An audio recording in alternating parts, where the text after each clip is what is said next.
Okay, so we are back with Anne with an E, episode 4.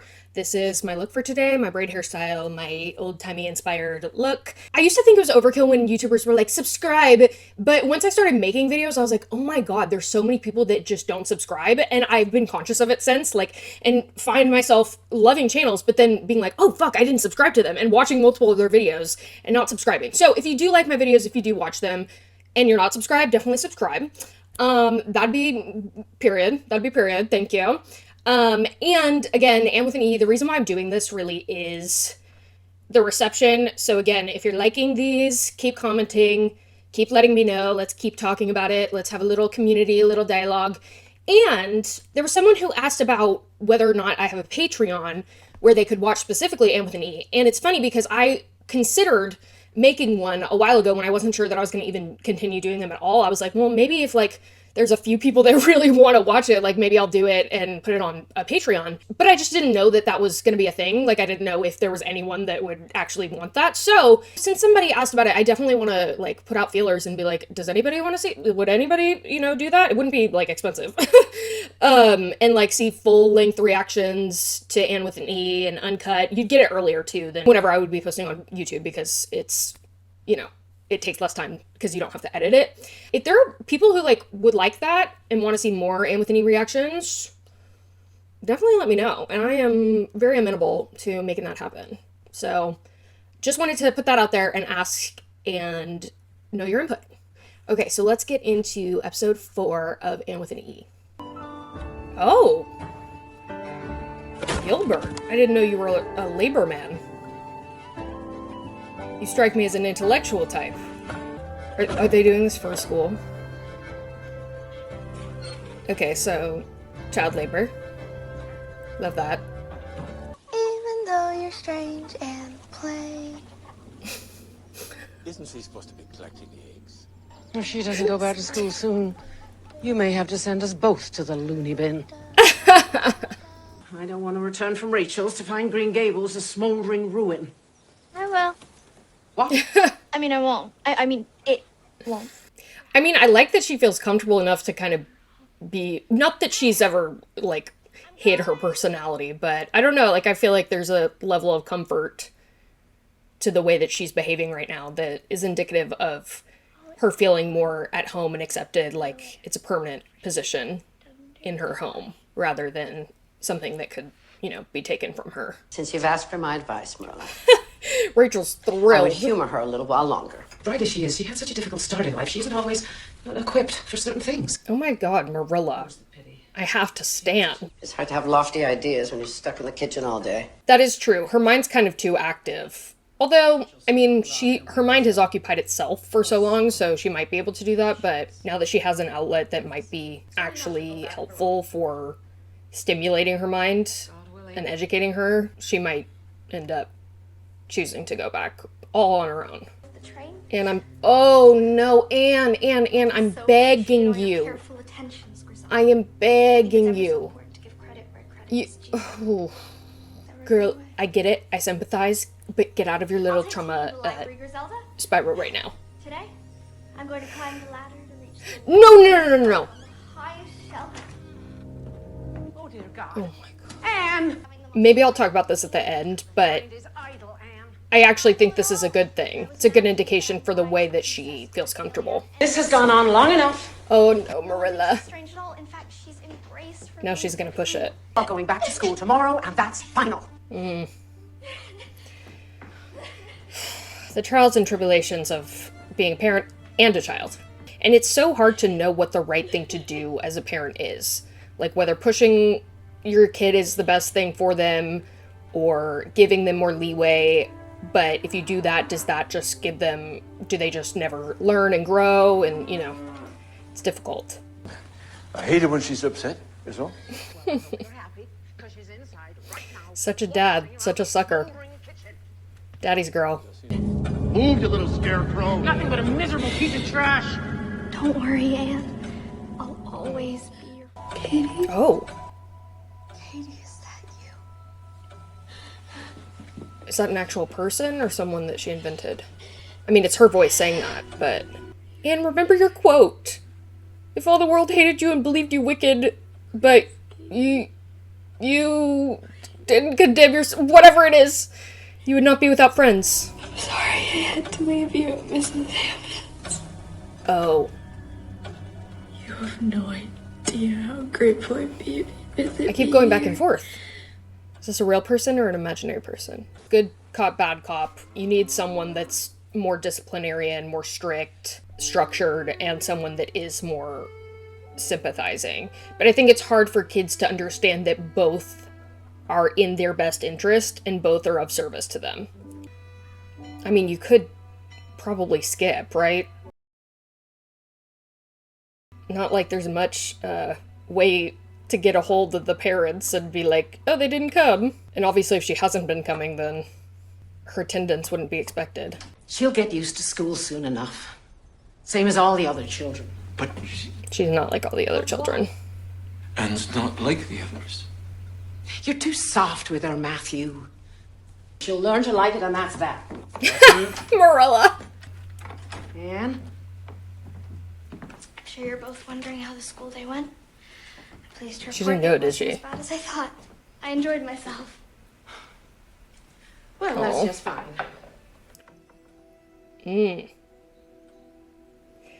Oh no. Fuel! Fuel for her stories. And her imagination. Which is already overactive, as it is. She needs to change her perspective. She needs to be like, I need to go to school to get more material. It all depends on how you look at things. Well, I'm all ready for Marilla, I would be a little suspicious. That turnaround is very quick. So is she gonna try and, like, teach herself and have that pass as she's being educated? I don't... Might work. Jerry! Just the sight of Jerry makes me want to cry. She doesn't know. It seems she does. Thank you. Oh my god, are they gonna be like a little family? Anne and him are already like siblings. I was wondering if some of her classmates were gonna come and say something. Jerry! I love this for Jerry. Hello, ladies. Hello. Oh my god. This is Miss Ruby Gillis. Hello. Ruby does seem sweet. We've been worrying about her. Isn't that right, Ruby? Diana especially. Is she truly never coming back to school? If she's not, then we can sit together, Diana. Girl. Please tell Anne we miss her very much. You should mention that, Marilla. She's gonna be too mad. That could work. No, because I'm living... Oh. Oosh. What's that, dear Griselda? But I'm living for the setup. Beautiful. I'll see you in the bright That's a big-ass pine cone. I don't like this. This doesn't feel good. Feels like they're gonna do, like, an exorcism on her. Well, this matter is so grave that we knew we had to bring it to you. Indeed, indeed. Perceptions and morals are so interesting. I assure you, Minister, I am full of woe. Yes. And also dismay, with a good measure of chagrin. Is a lie of omission really a lie? You see? If the girl doesn't want to go to school, then she shouldn't go. She should stay home and learn proper housekeeping until she marries. Yeah, Anne's not gonna like that. And then the Lord God said, "It is not good that the man should be alone. I will make him a helper fit for him." I need to hear myself think. She's probably looking back on her life. I wonder how educated she was. Maybe she did the same thing where she stayed home to learn how to be a wife and then never got married. Eat a safari. I don't know what you're talking about. Come on, Jerry, use your imagination. No, seriously, I don't know any of those words. He's like, I literally don't know what you're talking about. Or you could just go to school because you can. She's like, you go to school in my place then. Very interesting kind of checking of privileges and sharing of perspectives between the two of them. Marilla's in a bad way. I don't like seeing her like this. I have no idea what's like me. She didn't get a chance to figure out who she was or what she really wanted. Again, Anne's impact on their lives. Like, Marilla would have never been questioning these things. Now, is there anything I can bake or clean or mend or fetch for you? Love to see female rage in cinema. As we should. It's what we deserve. And there's nothing like a mad woman. I love that. She's getting in touch with her fucking emotions. Anger is traditionally perceived as such a negative emotion, especially in women. It's not. And, like, you can tell there's a numbness to, like, the fact that she hasn't even thought about her thoughts or her feelings about her life or anything else. You know what I mean? What is happening? Oh, is this how... I feel like Anne's gonna, like, save the day or something. And then she's gonna be back in good graces with everybody. What if I told you I'm a mastermind? Maybe she's gonna know how to do something that, like, all these people don't know how to do because she's had traumatic experiences. And all these more privileged people aren't gonna know what to do. See, I'm telling you, I have the mind of a I have the mind of a mastermind. It's terrible. This would be such a hassle back then, too. Like, no firefighters. Whew. No wonder the whole town's coming. Or she's just gonna go in, because she's brave like that. This is us PTSD. Or, okay, so does this just mean, like, if the windows and doors are open, it's gonna spread quicker? And be harder to put out? Let me go! No! I need to get out! And medical care is not good. Alright, slow it down! We can do this! Keep it coming! What did I say? What did I say? Oh my god, this is like hero music. Girl, she's gonna pass out. Girl, if Matthew knew about this, he would be running in there.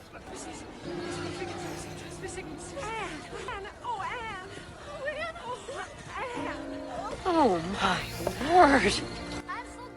She did it! Fire manual in the orphanage. There wasn't much else to read.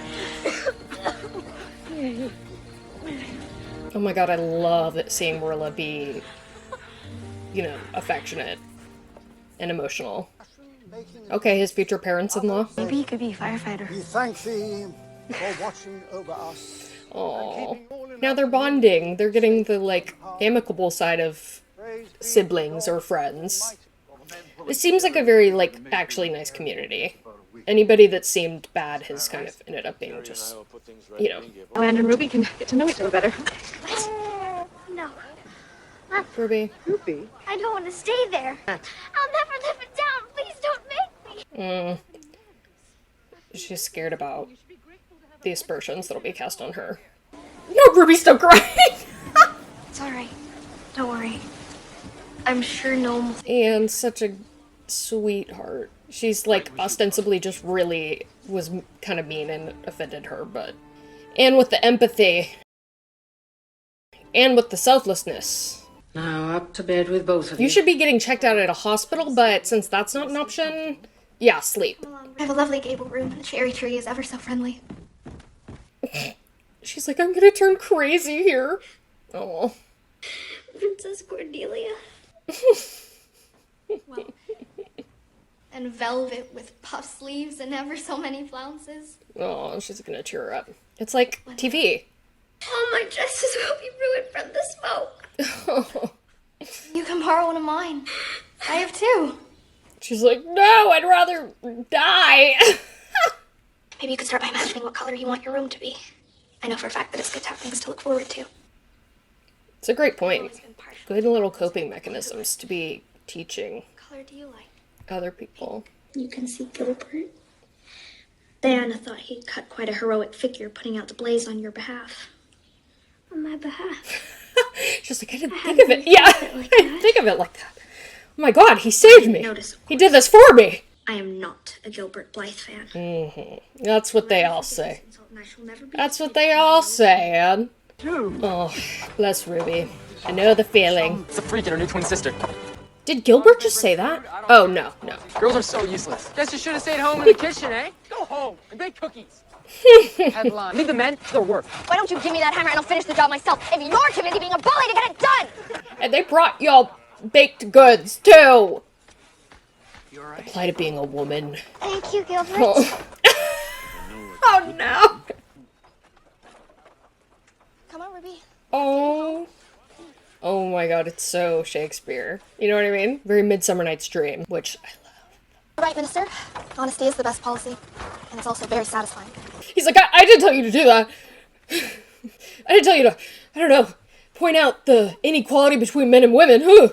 Billy Andrews is a coward who deserves a good sock and a kisser. I could take him. You probably could. Not if you don't protect the nose.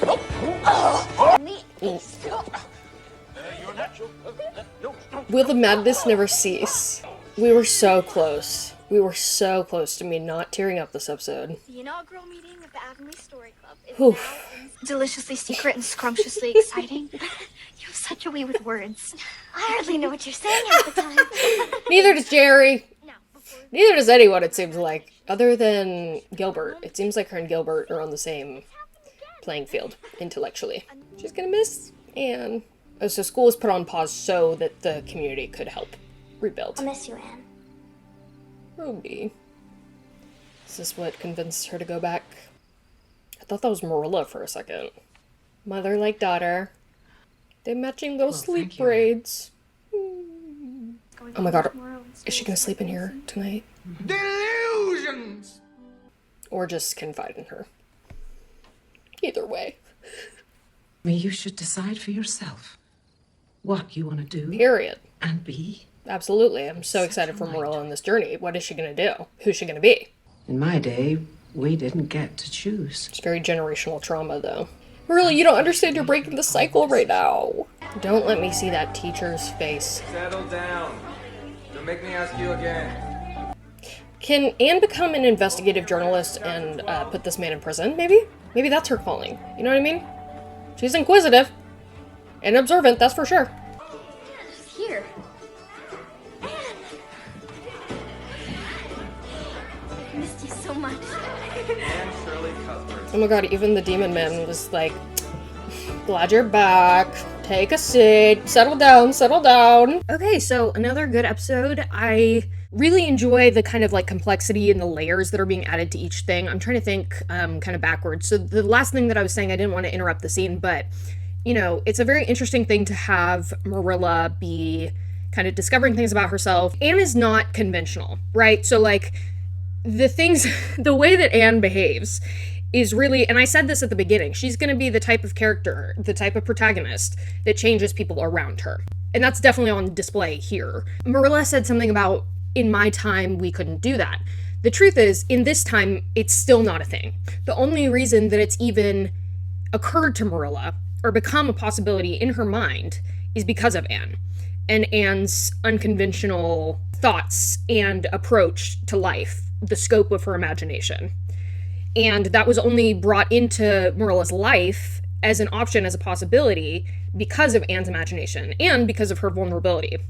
Because she's so outspoken about the way that she feels and the way that she sees things. And Marilla is realizing tons of things about herself through this. And is really kind of, she doesn't give herself credit for this, but she is essentially breaking a cycle of generational trauma by saying to Anne, you can do anything, you know, go be yourself. I think you should be who you want to be. I think you should do what you want to do, blah, blah, blah. By saying all of that to Anne, she's breaking, obviously, the precedent that was set by her parents, by her mother, likely, to her about not being able to do anything. Like, it didn't even occur to her that there were options. These things are new ideas to her, but of course, they make sense and she understands them, and they are like intrinsically deep down what she actually thinks and feels. But she's just never been given the space or the opportunity to really examine that or analyze that at all, or really come to face with any of it, because it's just been how it's been.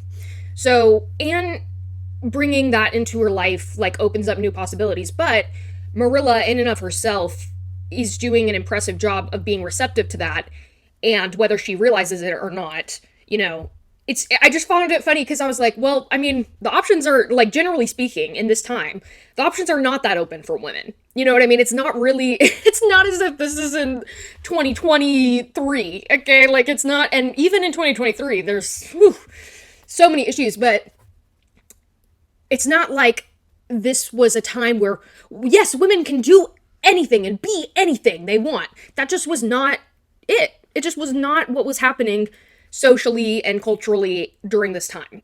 The options were limited. But again, Anne's imagination gave Marilla the strength and the bravery and courage to imagine a different kind of world for this girl that she's raising. And for herself, even though, you know, it is later in life. So again, Anne's impact and Marilla's impact. To me, I felt very comforted by a lot of the interaction that Anne had with Matthew and Marilla because it felt very much like a family. Like, her being as comfortable as she is and not being so aware of everything that she might be doing wrong or every way she might be pissing her parents off or lying to them, you know, all of those are very traditionally hallmarks of a healthy, happy household for a child, where they feel free, where they feel loved, where they feel accepted, and where they're not afraid that their love or their safety is going to be taken away based on conditions. So the fact that Anne felt free enough to do any of this stuff, to say, I'm not going to school, to throw a fit, to, you know, burn the pie or whatever it was, to lie to them about going to school, it's very much just indicative of the fact that she feels comfortable as, like, their child. The speed with which she kind of got over her qualms about being scared that she might be taken away, or they might, you know, she might do one wrong thing and then be sent off, really has dissipated quickly. And now she's not thinking about that, and she shouldn't have to. I just love to see it. But I also love that it wasn't really necessarily a point to be made, but it just happened. But again, I do think that's the type of thing that people with experiences like this, like me, with unstable childhoods, traumatic childhoods, abuse, CPS, foster care, adoption, any of that type of stuff. It's something that we are able to recognize probably more than your average person. But I like that it wasn't, you know, a point. It wasn't a storyline. It wasn't the type of thing where, like, Anne, you know, she has one last time where she's like, I thought you guys were gonna get rid of me. And they're like, not that there's anything wrong with when that happens either. Eat it up.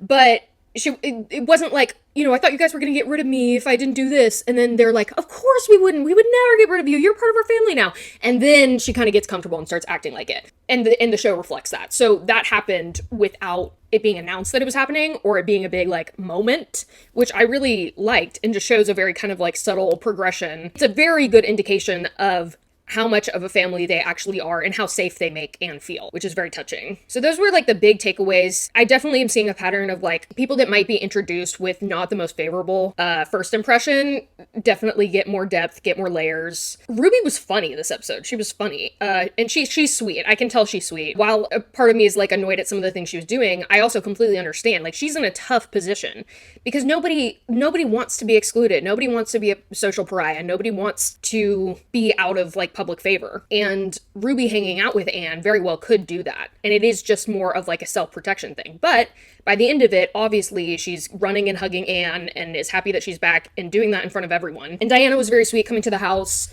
and asking after her. And I think it's just a really good sign that this can be a good community for Anne, and that there already are people that are on her side, and then she's going to be winning more people onto her side as time goes on. I think I could tell they were going to do something with the fire with Anne. I was proud of that guess coming true. But again, it's a very smart way to show and to build on her character. It shows a bravery. It shows a fearlessness and a courage that nobody else in that town has, because of the way that she was raised and the things that she grew up with and dealt with and fought against. It shows a wealth of knowledge that's indicative of her, like, intellectual capability, as well as her thirst for gaining more knowledge, and gives a little bit more backstory about the orphanage, about that she obviously, like, you know, if that's all she had to do in her free time, obviously it wasn't a great place for her. Like, if reading the fire manual was, like, what she was doing, and that's, like, the only thing she could do, you know, that gives you a good indication. But again, without it being really in your face. So yeah, these qualities that make Anne so unique, and that are going to be the qualities that end up changing people around her, and you can already see it with Marilla, Matthew, with Diana, with now Ruby. Just that one action of her running into the fire and closing those doors really gives you a lot more confirmation of her character, builds up her character more, fleshes it out, and shows how the kind of magic of her and her uniqueness and, you know, things that are very unconventional are really such assets in reality, and how the town is now coming to see that as well, as not just like a downside, or like a weird thing to scoff at, but like, oh wow, this is actually, maybe people should be more like too. That's crazy. I liked the different parts that Marilla and Matthew played of, being a disciplinarian and kind of a very easy, soft parent. That's a very interesting dilemma to me always. And it's hard to know for any kid what is actually the best. I think usually a little bit of both. It's hard to know what's actually best for them and what will work best for them individually, but especially with someone like Anne who has the history that she does and the trauma that she does, it's hard to know. It's really difficult to know. So I like that conflict. It makes sense. It works with both of their personalities. And it also shows why this family unit is working so well, because they have those two sides of the coin. You know what I mean? They're working together and working, butting heads a little bit, but they're working together and giving Anne both empathy, sympathy, grace, and structure, a schedule, and guidelines, which she needs both desperately. And that's another thing. Like, you can't raise a healthy kid without some form of discipline. You can't.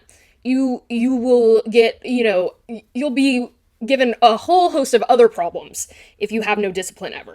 People get spoiled, they get entitled, they're not equipped to go into the world, they are not nice to other people. Like, there's a ton that can happen from not giving any boundaries, and there's a ton that can happen from giving too many boundaries. So again, like, I think it's showing really well why this is working so well for this family right now and for everyone involved. Yeah, a lot of interesting quandaries about feminism in this time. That asshole who I have a feeling is probably actually going to be a good guy. Because also another thing that I saw in this, when I was seeing the kids rebuild this house, to me, and save the fire, I was like, they seem like they're good kids. It's just very easy to be shitty in a school situation. It is. Because if you're raised in a certain way, or you're told that things are a certain way, that can become the status quo. So to that kid, he genuinely believes that. He doesn't understand the complexity of women, of equality, of the differences between men and women. He has been shown something his entire life and doesn't know any different. And again, I think Anne is that character that presents something different for all these people that have never even considered it before she came into their lives. And I think that's probably the first time that he's ever been challenged on that. Some of it felt a little on the nose, but I get, why it is that way. And it's kind of hard to make some of those points subtly. And it does feel a little bit more like a more of a modern mindset applied to an older time, which is not a bad thing. But again, it's these are the things that we talk about now, right? That we're socially conscious of. The stay in the kitchen, things like that. That's classic examples of misogyny and inequality between men and women, feminism. We're very socially conscious of these concepts. And I think those concepts were absolutely always there. I just don't know that anybody was voicing them in that exact way. But again, merging past and present and making the point all together, all the same, is good. It's a positive. I think I'm very interested to see where Marilla's journey goes, what she does, what she discovers about herself. I'm very interested in the feminism angle from that perspective. Especially because you add the age element to it. You add, again, generational trauma. There's just a lot there that can really be unfolded that I'm just really excited to see. I'm glad Anne's back. I'm glad she has friends. I'm glad people are appreciating her.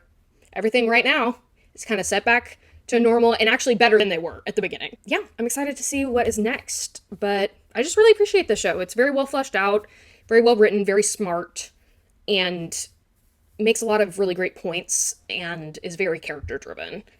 And I love to see it. Okay, so let me know your thoughts below. Please, if you like this video, like, subscribe, comment. Please let me know. Again, the thing that keeps me going, I'm people commenting me love this. I'm okay, period. So if you did like this video, if you do like this analysis or my interpretation of Anne with an E, definitely let me know. Let me know if a Patreon is something that people would be interested in. And I will see you for Anne with an E episode 5. Okay, bye.